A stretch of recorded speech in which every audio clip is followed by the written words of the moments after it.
Hello everyone, this is Naresh IAS Academy digital platform.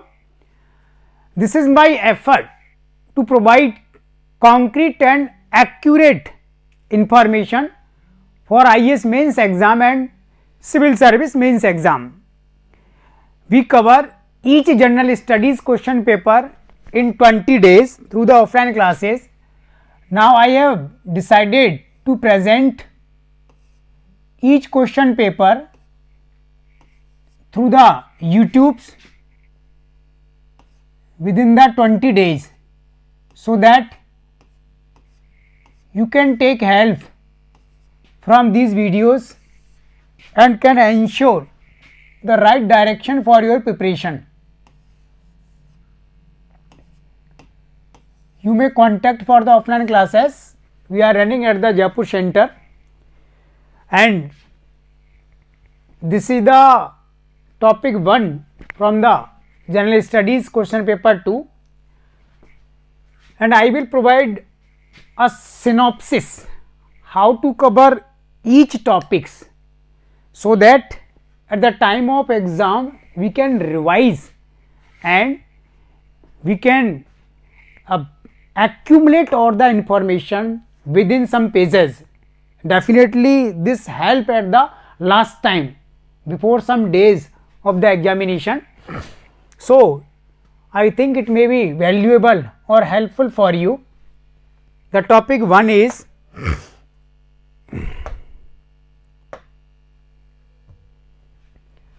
the separation of power.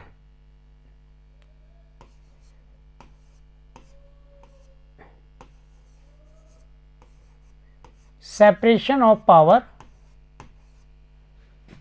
an important topic. How to cover the topic so that different dimensions or questions asked by UPSC in the previous years we can solve, and we have sufficient information.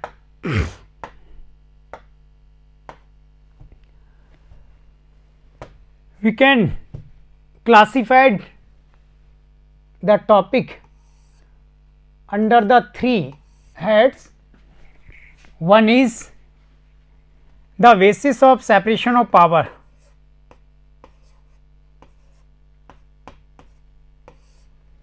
Second, what is the nature of the separation of power in India and the arising issues in the recent time, various issues.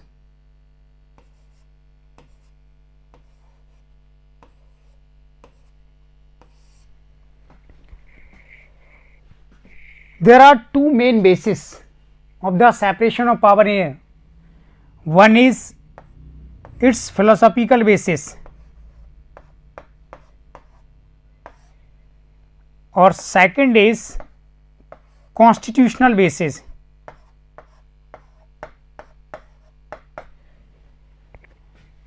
And nature, we can discuss its nature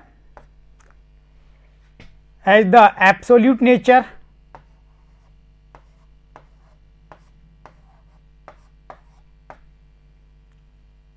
and nature in the forms of checks and balance.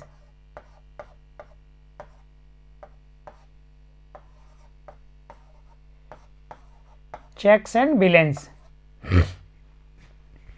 And there are some arising issues in the recent time we have to discuss. You may contact for offline classes. We are running at the Jaipur center, and through the YouTube also definitely you can cover this question paper. All the 4 question paper I will try to present through the YouTube. The separation of power has mainly the 2 bases. One is the philosophical basis. It means there was a French philosopher Montesquieu who mainly presented the theory separation of power in 18th century, and on the basis of this theory later on in 1789 the French Revolution took place, and then the theory was spread throughout the world. So many countries adopted this theory literally or with some changes or modifications. But the Montesquieu presented this theory during the 18th century, and that time the world was under the monarchies and there was least scope for the democracies, just like a right to vote or to present opinions and expressions. So, we have to study in details the separation of power according to the Montesquieu and the circumstances of that time. But in India, the philosophy of Montesquieu have modified by the makers of Indian Constitution. So, it provides constitutional basis in India, and in India we have adopted the parliamentary form of government, and generally it is said parliamentary form of government is contrast with the separation of power, because in parliamentary system executive evolve within the parliament. So, there is no scope for the separation of executive from the legislature. So, legislature through the different mechanism control the executive. So, in India the separation of power have modified according to the Indian Constitution. Here there are the three organ of governance: executive, legislature and judiciary. But in the sense of Montesquieu, it is not applicable in the Indian circumstances. So, you have to link the both basis. Second is the what is the nature of separation of powers in India. There may be two kinds of nature. One is the absolute nature. Absolute nature means what? When the judiciary, executive and legislature have their separate subjects, separate powers and separate roles, and they are not linked to each other, and no organ could intervene or infringe the powers of the another. But it only could be possible during the 18th or 19th century, when the world was under the monarchies, where the each monarch has all the power in his hand. So, the absolute form of the separation of power is not possible in the present time in any country in the world. Second, checks and balance. This is the Indian pattern. We have adopted this checks and balance. Simply I am explaining the synopsis. If you want to understand these topics in details, so you must visit our website and you may contact for the offline classes. Here this is my only effort to provide a concrete information or just like a synopsis, so that you can aggregate the all the information within the some pages, or the last time of the exam you can revise quickly and ensure your best performance. So, checks and balance is the Indian models where executive, judiciary and legislature checks to each other through the different mechanism. For example, both executive and legislature makes control over the judiciary through the appointment process of judges or termination or removal of the judges, and to increase the strength of judges and salary allowances facilities, and to increase the powers of Supreme Courts and other courts. And how the judiciary controls or checks over the executive and the legislature. Judiciary mainly examine the constitutional validity of functions or laws of the executive and legislature, and legislature through its executive, financial and the legislative mechanism controls the executive. There are so many mechanisms in the hand of legislature in India to check the executive. In India, there is no scope for any organs of the government to become a absolute and to become tyrant, because our constitution maker have a space for the controlling or balancing to each other. So then in details you have to study what are the mechanism of balancing in India and what are the mechanism and procedures of the checks to each other. In the last you have to study, this is the most important part, arising issues out of the separation of power in the present time. Recently, or we can say since the last 20 years, when the Supreme Court have increased its role, it have stated or called in the scenario of executive and legislature, the checks and balances breaking down, or sometimes it is also said Supreme Court is violating this mechanism, which is a idealism of constitution makers. So what are the arising issues? First, the judicial review. Judicial review we have to study in detail. How the judicial review created so many disputed or a threat before the separation of power in India. Through the judicial activism, Supreme Court have intervened on infringe the scope and powers of executive and legislature. There are so many examples in socio-economic sectors where Supreme Court ordered to executive to do these things or not. However, it was absolutely the executive function, so Supreme Court did so, and the executive and legislature both gave their comment and criticized the role of judiciary. The judicial activism, what is the judicial activism?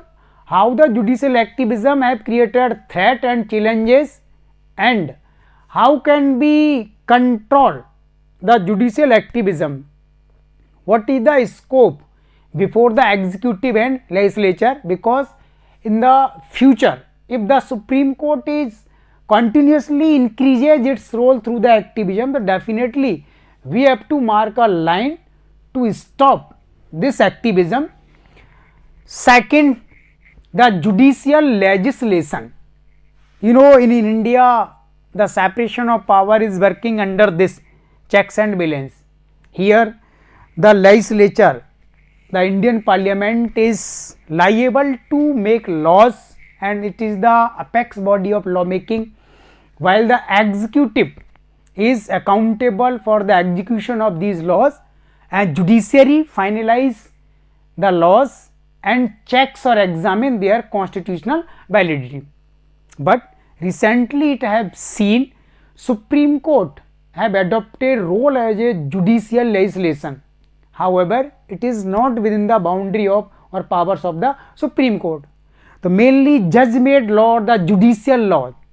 In so many cases, Supreme Court have ordered, even Supreme Court intervene in the internal matters of Lok Sabha, Rajya Sabha or specific areas of the union government and the legislature, and where the Supreme Court provided guidelines in the form of laws or the act.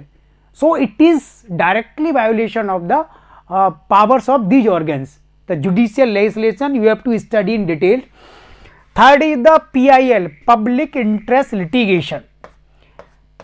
Through the public interest litigation, Supreme Court had